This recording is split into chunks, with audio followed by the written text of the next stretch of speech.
ইরাকের প্রেসিডেন্ট সাদ্দাম হোসেনকে যখন রশিতে ঝুলানো হয় তখন সবচেয়ে বেশি তার লাশে তুতু ছিটিয়েছিল ইরাকের জনগণ, কারণ সাদ্দাম হোসেন তার জনগণের উপর ভরসা করেছিল।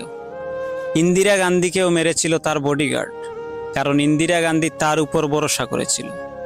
পলাশির যুদ্ধে নবাব সিরাজউদ্দৌলাও হেরেছিল তার আপনজনদের বিশ্বাসঘাতকতায়। এরকম বহু ইতিহাস আছে। যারাই কাউকে ভরসা করেছিল তারাই চরমভাবে ঠকেছে। আপনি জানেন কি আপনাকে সবচেয়ে বেশি কষ্ট কে দিতে পারে? আপনি সবচেয়ে বেশি যাকে ভরসা করবেন সেই মানুষটাই। এ পৃথিবীটা কেউ কারো নয়, একমাত্র আপনি ছাড়া আপনার সাথে কেউ নেই। সবাই সুখের ফেরিওয়ালা। দুঃখ যদি কেউ কিনতে আসে তবুও বিনিময় চায়। তাই কখনো কাউকে ভরসা করার মতো হাতটা দিবেন না।